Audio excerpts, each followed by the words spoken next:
Welcome to Meg Egg Gaming, and today we're going to do our first impressions review for the channel. We're going to keep these pretty basic, low budget. We'll just discuss the game, show some gameplay, and then in the future we'll actually do a fully edited review on each of the first impressions games. Or at least we'll pick out the ones that we enjoyed the most to do a full, in-depth, comprehensive edited review.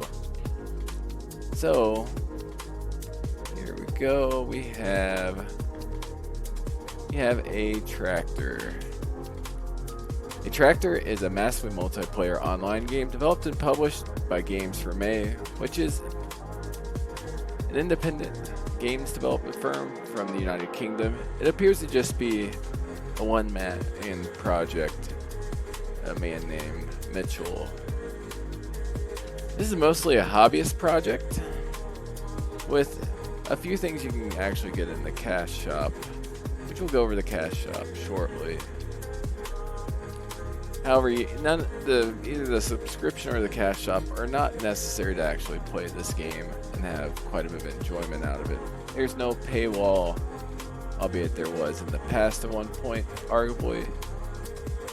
And you'll notice that in the Steam reviews. If you look at Steam reviews, just ignore the whole part about either the residential permit.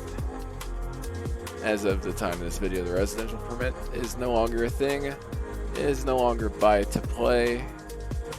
And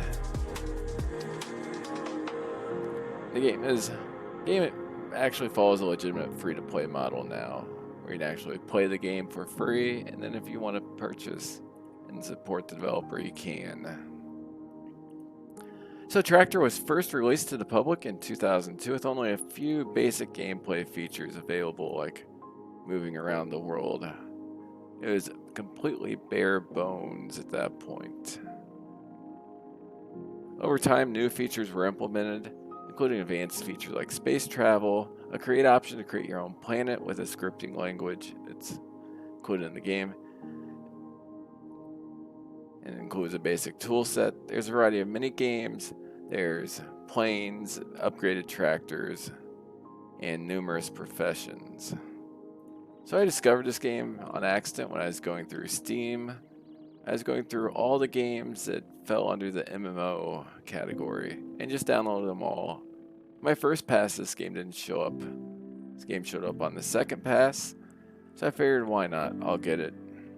It looked kind of like a really cheap Farmville wannabe or Sim Farm type game. If nothing else, I could get a few laughs out of it.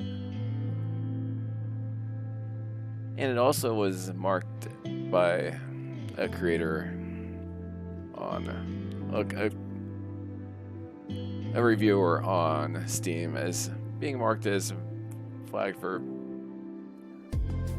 having a high potential to be shut down in the future, which doesn't seem to be the case. However, there have been some server outages over the years that have been extended, so it wouldn't be too surprising for somebody to come to that conclusion. So yeah, if you go to resize the window, here's one of the signs that this is a hobbyist project. Some little bugs, like you resize the window, it turns gray, and then you have to wait a minute. Not a full minute, but wait, and then it pops back up.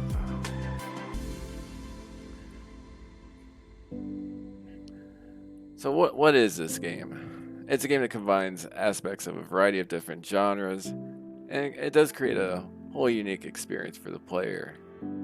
Whether or not you consider that good experience, bad, or whatnot will depend on your personal taste. This is very much a game designed for a niche audience, but it is both friendly for casuals and people that are hyper competitive. As you saw when it first loaded up, there is a leaderboard. It says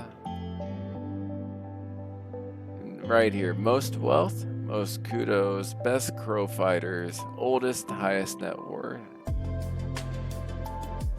So there is a competitive part to this.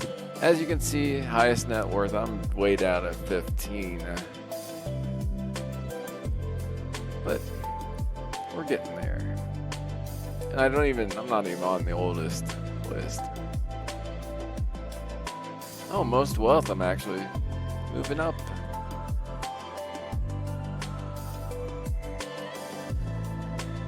So one of the best descriptions of this game I've found was on the Steam page.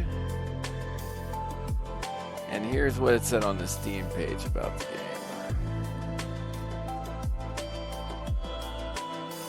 In its basic form, okay, it is an old-fashioned, semi-serious social economic simulation and galactic world construction game combining training, vehicles, mini-games, and blowing things up. Which also gives a dedicated few the opportunity to make their own games within a wider universe. In its basic form, your goal is to live a long life and get rich, starting from a persistent game world that evolves while you're not playing, and then outwards into other places where what you need to do varies depending on what other players are doing and what has been built in the past. Often things unfold slowly over the course of many weeks and months. Not a game to play in a single long session. Instead, you'd visit occasionally, exploring the universe, collecting money you've earned while you're offline.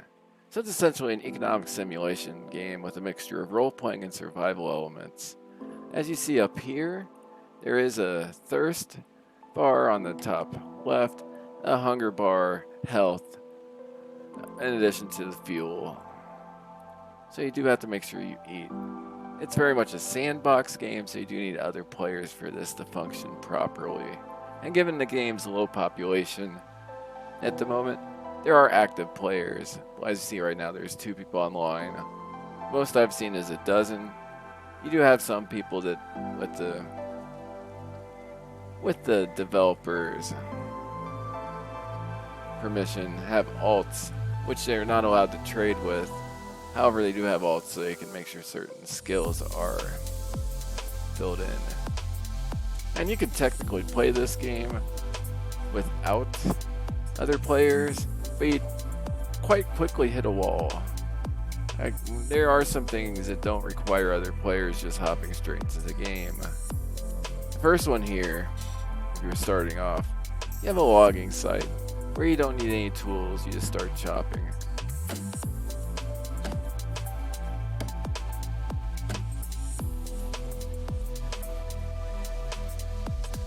And then you can use that money to go to the store to buy a pick, and you can mine from these rocks. And there's also a port you can pick up, do trade runs from. The problem is, once you get done with that and you go to construct your own business, you have nobody to trade with. Now you could create a whole chain of stuff and then export. Except at that point you'd be basically just playing the game to export stuff, acquire money, and you wouldn't be able to advance, since you need to advance certain skills and whatnot to get to the point where you can actually do space travel, develop planes, faster tractors, and other technology. So there is no music in this game, which is why I use the soundtrack. So I'm going to go ahead and mute the background music. And we are going to explore the sound and graphics of this game. You do have a variety of settings you can use. Well, it's not a huge variety, but there are graphic settings. You have brightness. You can have complex, simplified, or no shaders. Turn on complex shaders. Let's go ahead and see if we can get the... You have complex shaders there. Makes the game look quite a bit nicer. You also do dynamic reflections, post-processing effects, which for a lot of people ends up breaking the game, making it so you can't see anything. So this right here is about the best you're going to get the game to look. And it's very much a dated looking game, but it does have kind of a nostalgic feel. There are structures that are repeated, models that are repeated quite a lot through the game, as you'll note by these buildings that all look pretty much identical except for where they're placed. It does make it easy to identify what type of building something is. As you know, this is a wood processing place because of the way it looks. And you can, if you look closely, there's actually moving parts in there, a moving saw inside. And nice little touches like that. As far as sounds go, you have the sound of the tractor in the background.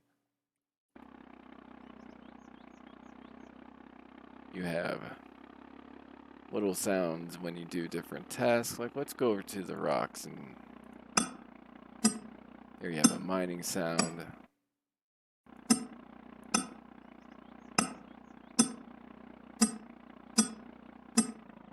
You have chopping and other little sound effects that almost sound like they're stock sound effects, but they work for the purpose. This isn't designed to be like a highly immersive world in that sense. This is more of an economic simulation game where the people that are really into this game keep spreadsheets of what it costs to perform certain activities and what the optimal way to build certain items are and to both acquire wealth and advance in the game. We're going to discard these rocks because we don't need them. Now when you start off, let's see if we'll... When you start off, you get a very slow tractor. Not this one. I don't know if it lets me switch, but I'll do the speed. You have tractor moves about this speed, has 30 spots.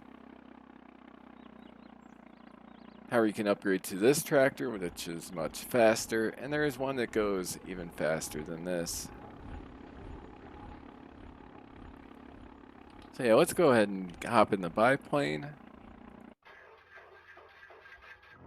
Okay, now the question is, do I remember how to control this thing? I think so. I do not. There you got an explosion. Okay, so throttle up. Come on. There we go, now we're flying. We are flying. It's a lot of little neat things like this. Right here there's a soccer field where you can play tractor soccer. There's a giant chimp that comes down where if you yell bongo bongo, I think his name's Bongo. His name's something like that. If enough people yell that in the chat, he'll come down, you can play a mini game. There's races and all kinds of little stuff you can do. So yeah, here's entirely, except for a couple of structures here, this is an entirely player-created town. And when you go over here to this little village, this is an entire industrial town created by the players. Where we're currently working on trying to get to the point where we can do space travel. Now there's a lot of empty space. The land, once you've explored the outer reaches of this map, it's not terribly interesting.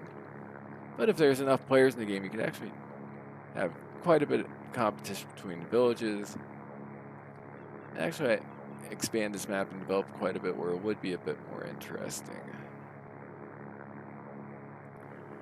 So yeah, like I said, the graphics are very simple, the sounds are very simple, but it serves its purpose and has a lot of old-timey nostalgic charm, in my opinion. Now the interface, this isn't an interface that's going to win any awards, but it's another case of it serves its purpose. Like here with the flight controls, you do need to figure out what the shortcut keys are. Up here you have a single menu, game options, everything else. Whenever you go up to a building, a little box comes up, you can either click it or press control to access that building, which gives you more menus. Very much a game where you're going to spend a decent amount of time in menus. If you decide you want to trade something with somebody, you do have to, there's a box, you can't just enter in the number, you do have to either press the left or right icon.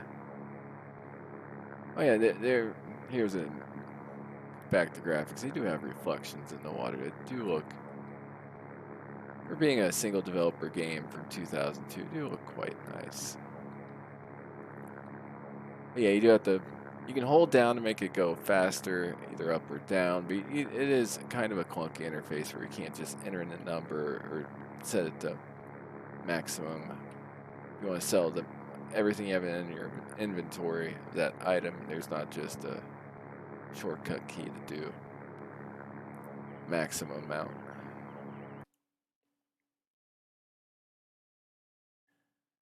Now, there are some really unique aspects to the interface. Let's get back to town so I can show that off. But in the meantime, we'll talk about the tutorial of this game. I showed you the rocks earlier and the logging site. That's basically the tutorial part of the game. There's no structured tutorial. However, there are websites out there, including a guide on Steam, which is where you can download this game, where I'd recommend just go to Steam to get it. Where it explains how the game works and the interface and everything. Here's a map to help you out. I need to be going southwest to get back into town, and I'm probably going to crash because I always do. Let's see if I can pull off a landing.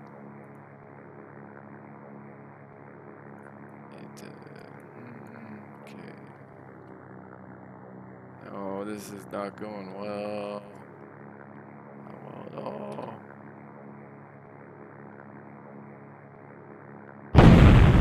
Oh well. Got a nice little explosion there. Let's get back in our tractor.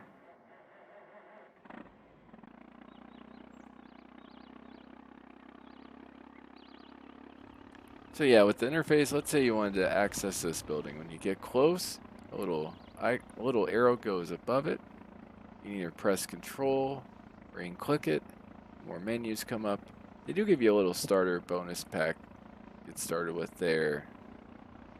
There is player housing. You could buy warehouses. You can either have somebody build a house for you, or you can buy a house, or if you're just starting off, there's plenty of houses available for rent. Down here in the bottom left is where it shows you the day, time, the game. It's about a minute per second, approximately. It's like this place. Currently rented 7 denarii a month. Yeah, currency is shekels and denarii. Shekels being the more valuable of the currencies.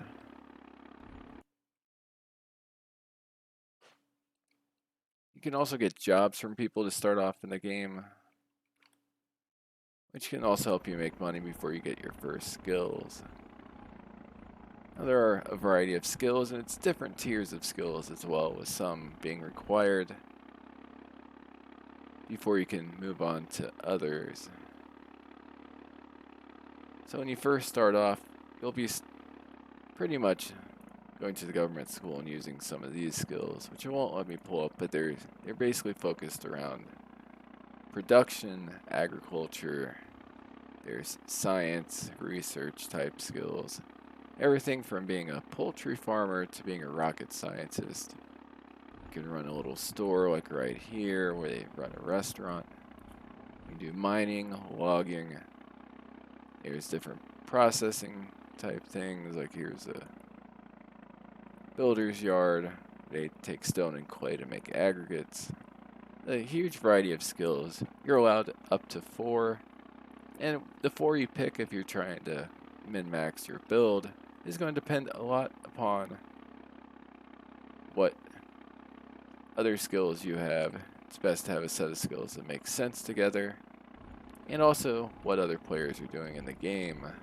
For example, I would not grow potatoes in this world because nobody buys potatoes. However, there is 1, 2, 3, 4, 5 bakeries and 2 mills there. So growing wheat would make sense. And with all these farms down here, having a ranch that produces fertilizer would make sense as well. And with the ranch, you can also have cows, which you can sell to the butcher. So basically the way this game works, you start with the most basic of items. So here's a good example. Let's find a wheat farm. Right there's a wheat farm. So the wheat, they decided to price at 6 denarii. So I could take that wheat over to the mill and sell it. If they were buying it, sell it for 7 denarii. So many of the, and each building has investment too. You have to have money invested in your business. It costs so much, many items, plus so much money to produce the next item in the list. So many wheat will produce a flour. That flour, in turn, it's being sold for 16 denarii, can be sold to the bakery. And same thing there. Which, actually, they don't have a whole lot of investment, so what we'll do, just to demonstrate the gameplay. So yeah, they get to bread, and then at that point you can use the bread. That's the end of that chain.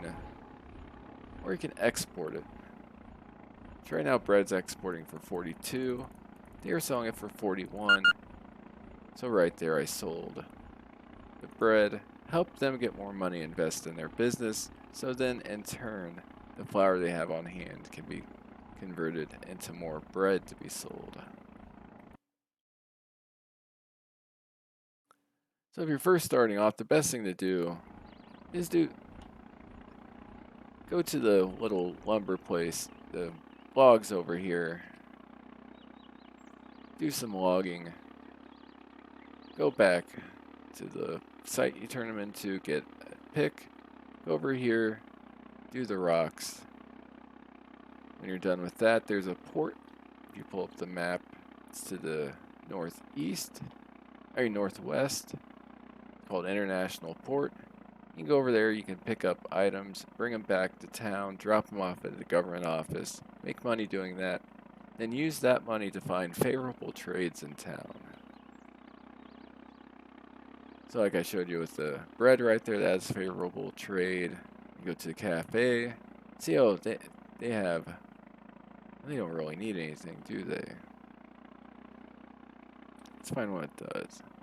Alright, they need 4 cows, and they buy cows for 2 shekels and 4 denarii. So you can go around town, right there. They sell cows for 2 shekels. One next door sells them for 2 shekels, 3 denarii. So you'd want to go with this one. Buy their 2 cows since the cows are cheaper.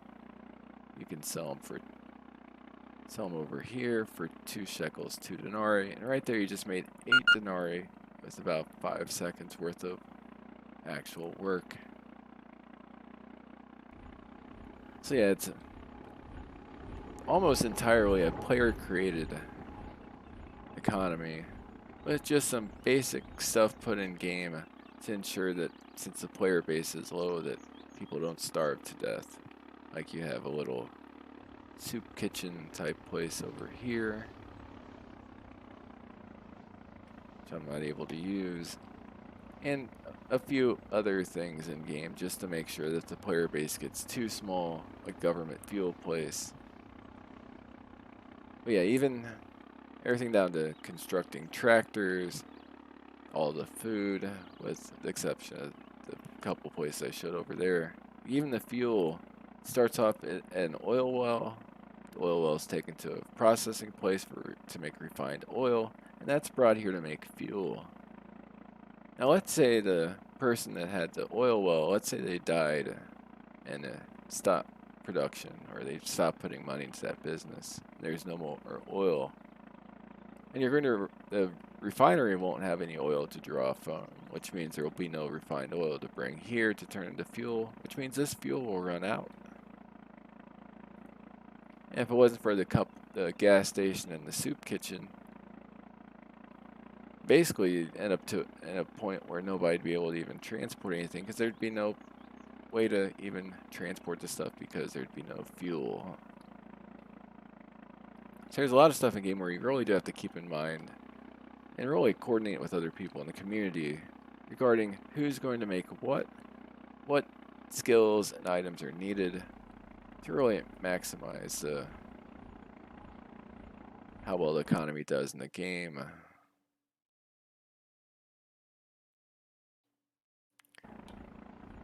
Like I said, you do have to eat. You can keep food stored up, or you can keep it in your tractor. Like here I have 2 eggs. I could choose to eat them now, or the game would eat them automatically.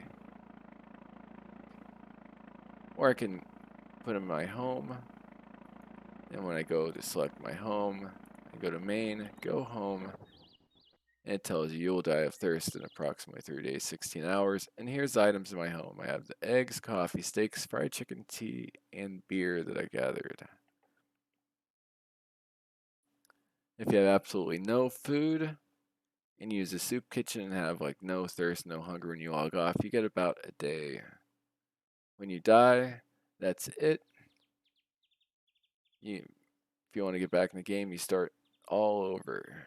So you do have to make sure your character does have adequate food and drink.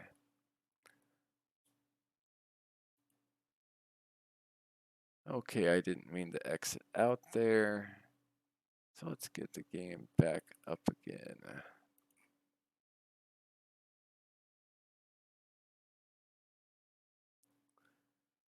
Well, not in the game yet. There is space travel. I showed the flight off. So let's show off some of the. There's also RC planes that you can use, and you don't need to purchase anything for that.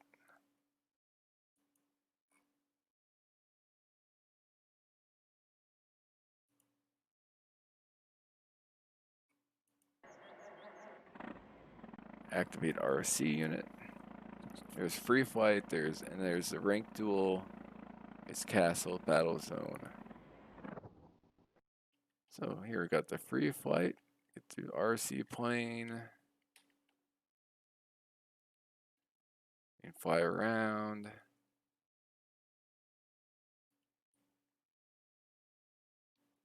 Now, if you do want a camera you can actually move, that is part of the cash shop, so you do have to pay for that. So with the RC plane, you can actually scout out different places, or you could actually get into a battle with somebody. See right there, you can shoot a little shooter, and actually the controls aren't too bad for this being kind of an afterthought.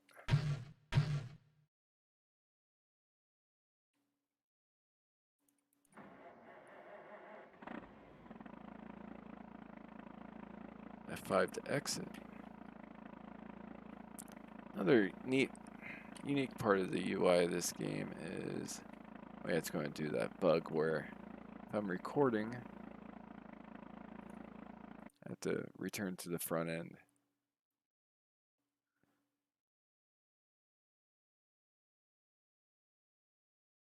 With many MMOs, people will just get on just to do daily tasks and socialize. With a game like this, where a lot of people leave it up on their screen just so they can see what's going on in game as far as the economy, trading, seeing if it's August 31st, which is the optimal time for harvesting yet. Okay, that's not good.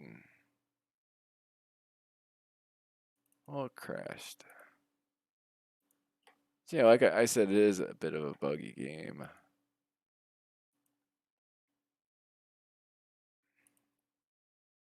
Let's try this again.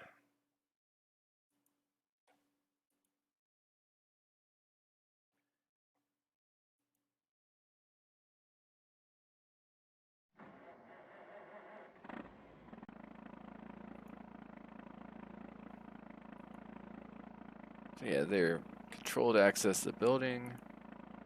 Go home. There's actually something called small mode, which turns the game into this. Has a little like IRC style chat. You can see the game time, who's online. You can talk to other people in the game. You can set some options here for the graphics and other gameplay options. And okay, I don't want to do full screen. And you can easily return back to the game just by hitting enter world. So you don't have to have the whole game running in the background if you're just trying to keep track of what the date and time is in the game. Community does have an active Discord, which I will put in the link to the video in the description. And overall, it's a very friendly, helpful community that will, well, they usually don't stay on for all that long, with one exception of somebody I see on quite a bit. Usually on a short burst, but they'll give a new player all the advice they could need without coming across as being condescending. So, get the game back on here. There we go. So that's a tractor. And we'll go back and do a fully edited review of this in the future. Just a first impressions video. It is a niche game that for somebody wanting something that can be played in short bursts that's unique, that has building elements as well as an economic simulation. It's very much a sandbox type game, and they're willing to look past the very dated, simplistic graphics and stock sound effects. It's definitely a game I would highly recommend. So, hope you enjoyed. Please like and subscribe, and have a great day.